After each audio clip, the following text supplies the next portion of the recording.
राजकारण नाही. कसलं कोर्ट बिर्ट, कुठली केस आहे कोर्टामध्ये?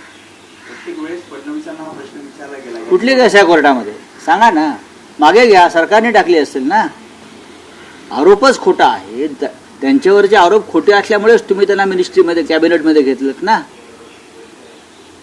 त्यांच्यावरचे आरोप हे बकवास खोटे बनावट असल्यामुळेच त्यांना तुम्ही तुमच्या मंत्रिमंडळात घेऊन माझे जवळचा मित्र सहकारी खंदा सहकारी वगैरे आता जे म्हणताय ते कशा करता मग? किंवा प्रधानमंत्र्यांनी श्रद्धांजली वाहिली, उत्कृष्ट प्रशासक, पारदर्शक राजकारणी वगैरे वगैरे, आणि गृहमंत्र्यांना खास सरकारतर्फे पाठवलं ना त्यांना श्रद्धांजली वाहायला, किंवा भाजपचे अध्यक्ष आले नितीन नवीन. याचा अर्थ ते निर्दोष आहेत म्हणून तुम्ही आलात. मग अशा निर्दोष व्यक्तीवरती केलेले आरोप मागे घेणं ही त्यांना खरी श्रद्धांजली आहे. बोला. चंद्रपूरच्या 3 नगरसेवकांचा अपहरणाचा प्रयत्न हा सह्याद्री आपल्या समृद्धी हायवेवर झालेला मारण्याची धमकी देखील दिली गेली. हे चंद्रपूरचं राजकारण आणि चंद्रपूरचं कशाला, महाराष्ट्राचंच राजकारण या पद्धतीने चाललेलं आहे.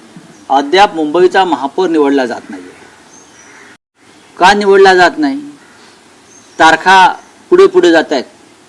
आता अजितदादांच्या जाण्याच्या निमित्तानं काही करतात की दादा गेले, अमुक गेले, हे सगळं बकवास आहे.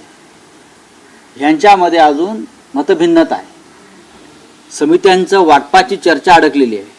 कोणी कोणत्या समित्या घ्याव्यात बरं का, त्याच्यावरून त्यांच्यामध्ये एकमत होत नाही, म्हणून ते महापौर पदाची निवडणूक पुढे ढकलत आहेत. लक्षात घ्या, हे असं राजकारण आहे महाराष्ट्रामध्ये. निवडणूक घ्या ना महापौर पदाची. नगरसेवक निवडून आलेले आहेत, त्यांना सभागृहात येऊ द्या, त्यांचा कार्यकाळ सुरू होऊ द्या. पण तुम्ही अजूनही थांबलेला आहात, कारण भाजपा आणि शिंदे गटामध्ये महापालिकेतले सत्तेचं वाटप हे अडकून पडलेलं आहे. सामनामध्ये जी बातमी आहे ज्यात असं म्हटलं आहे की या विधिमंडळ अर्थसंकल्पीय अधिवेशनात नवा कायदा आणण्याच्या हालचाली सुरू आहेत, ज्यात विरोधी पक्षनेतेपदासाठी आमदारांची संख्या निश्चित केली जाईल.